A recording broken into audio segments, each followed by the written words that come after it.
Peter Parker ruined Eddie Brock's life. A dying Brock recalls all the terrible things the so-called hero did to him. When Spider-Man exposed him as a liar in the Sin Eater scandal, the suicide attempt in a church, interrupted by an alien symbiote looking for a host, Peter's fault. All the people Eddie had hurt as Venom, and all the humiliations he'd faced at Spider-Man's hand. And then, of course, his death sentence. The cancer that's slowly killing him. Haven't figured out how Parker's responsible for that yet, but I will. In one final act of goodwill, Eddie auctioned off the symbiote for charity. $10 million, only to learn the new Venom was out there slaughtering innocents. That thought was too much to bear, and he tried to kill himself again. But here he still stands, barely clinging to life. His sleep is haunted by nightmares of the things he's done, and his days are haunted by memories of Venom. Really, Eddie? Did you think we were through? The long-gone symbiote haunts Eddie's every waking moment. He may have sold the alien like cattle, but it's still under his skin,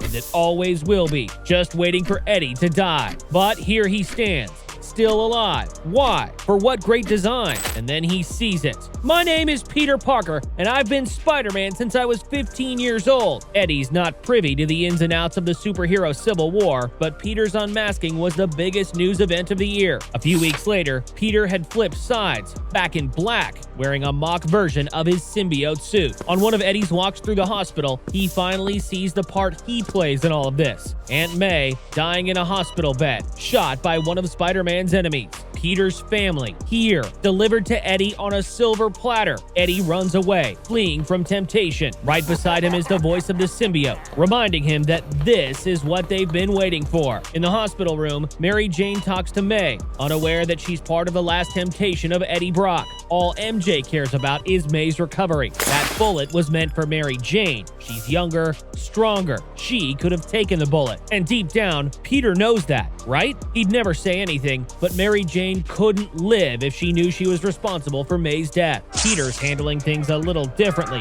MJ's focus is on grief, while Peter's focus is on rage.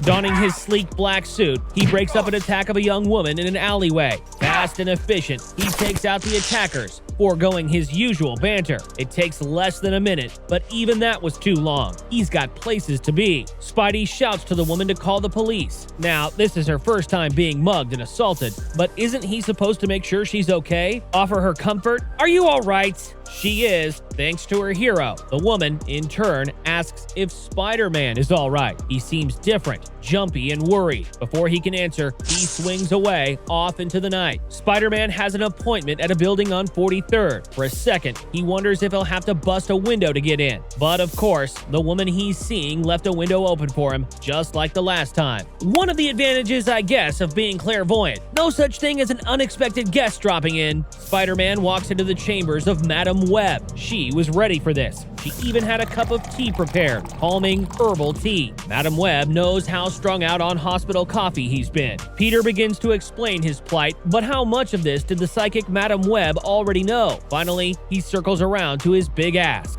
That's why I want you to perform, I guess you'd call it a seance. A seance? But May's not even dead yet. Peter insists that he needs to reach her. He needs to tell Aunt May that they're out here waiting for her to wake up, that they need her to wake up. Madam Web pushes back, only for a moment. She's already made her decision before Peter even walked through the door. She has a suitcase packed with everything necessary to perform the seance. But will May survive the night, or will the madman down the hall strike? Eddie falls to his knees in prayer for guidance, for understanding, for meaning. No matter how many Eddie killed while wearing the Venom symbiote, he always vowed to preserve the lives of the innocent. So how can he make sense of this? His greatest enemy's family is sitting here, helpless and unprotected. Can they be held for the sins of Peter Parker? The symbiote taunts him, urging him along. It's time for the moment of truth. So here's the bitter truth, Eddie. No one is truly innocent. Not Peter, not his wife, not even his old ailing aunt. If they were innocent, they wouldn't have been led here like lambs to the slaughter. Eddie tries to object, but the memories of the symbiote are too strong, too overpowering. It's not up to Eddie to decide who's guilty. He's a harvester. Let someone else sort out the good from the bad. Eddie was given a chance to be special, and he auctioned it off. Eddie can't let this chance slip by him. Eddie might might not admit it, but he agrees. That's why he had Ricky's Variety make a special delivery to the hospital. The symbiote cackles as Eddie opens the box and puts on a black suit. It's cheap nylon, hanging loose on his body. Nothing like the real symbiote, but it's exactly what he needs right now. Looking good, Eddie.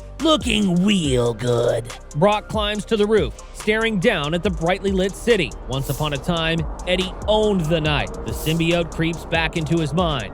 We owned the night, and they can again. The nurse is making her rounds. Time to mask up and put their plan into action. First off, a test run. Practice to make sure Eddie hasn't lost his nerve. Eddie's nurse comes into his room, waking him for medication time. She pulls back the blankets, but Eddie's bed is empty. A dark figure emerges from the shadows behind her, lurking in that horrifying black costume. Eddie isn't here anymore. Eddie menacingly walks toward her. The nurse begs him to stop, asking what he's doing. Instead of offering an explanation, he pulls out a scalpel and stop calling him Eddie. Eddie's gone. That's not my name! Out in the halls, a woman hears a noise. She asks her colleague if she heard it too. The janitor stops his vacuum, but the sound is gone. Something sounded like bloody murder. In Eddie's room, the sound of those screams lies mutilated on the floor. 100 carvings cut out of her flesh as she soaks in a pool of her own blood. Eddie pants heavily. It's been a while since he's done that. The symbiote checks in. Any guilt or remorse? Eddie feels nothing.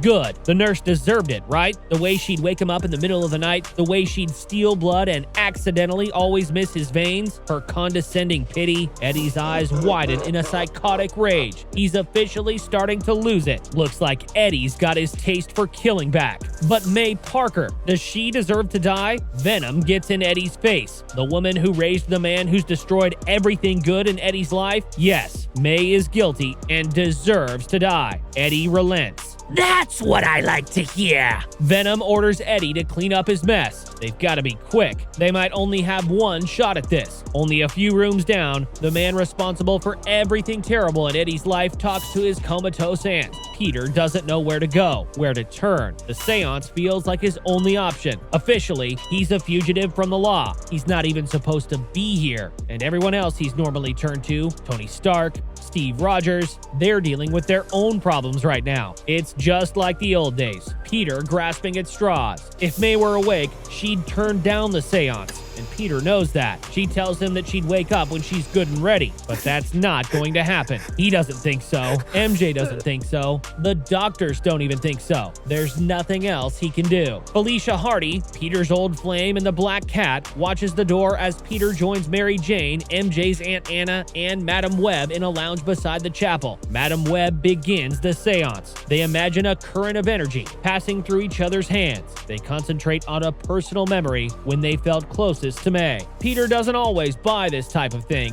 but he feels it. It's not electro level, but he feels cackling through their hands around the table. Peter enters his memories, back to the night Uncle Ben was shot, and there she is, Aunt May, give or take a few years. They begin to talk. He's made contact with her consciousness. Peter's here to bring her back, but she doesn't want to come back. That bullet was meant for me, May. I can't. I won't let you die in my place. May reminds him she didn't have many years left anyway, and if that bullet had killed Peter, just think of all the good deeds he'd never be able to do. Peter has to accept this, and he has to make it count for the rest of his life. While May says her goodbyes to Peter, her body lays helpless and vulnerable on her hospital bed. She has a visitor, Eddie Brock. Eddie creeps toward her slowly, shedding the hospital garb he'd been wearing as a disguise. Eddie slowly puts on his mask, his face not looking like that of a killer. What are you waiting for?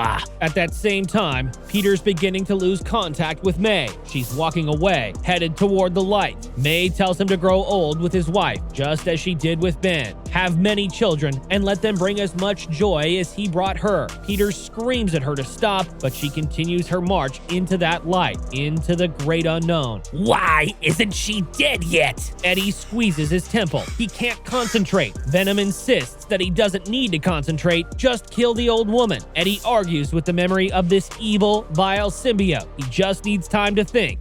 think? After all these years, Eddie, haven't you learned? This isn't a partnership, it's a dictatorship. Now do as you're told. Out in the halls, Peter and his friends somberly walk back to May's room. Madam Webb insists that she might still be alive. She just locked herself deep in the recesses of her own mind. Their conversation is cut short by Peter's spider sense. Peter bolts down the hall, throwing open the door. A black mask lays alone on May's bed, as if taunting him. She's all right, Peter. He wanted me to hurt her, but I wouldn't. The nurse? Yes. But she had it coming. Peter's still playing catch-up. The window behind Eddie is shattered. The wind is roaring in. And who wanted him to hurt May? Our friend. But I cut him out. I cut him out of me. Eddie reveals his arms, covered in open wounds. Eddie had carved up his wrists to get the monster's voices out of his head. Peter's senses go off one more time as Eddie steps to the window ledge. Eddie's done terrible things, but he's not a terrible person, right? Eddie leans out the window, punishing himself for all of his sins. Forgive me. As Eddie tumbles down to the streets below, trailing a river of blood in the wind, Peter sends 2 quick webs to save his life. To save the life of his greatest enemy.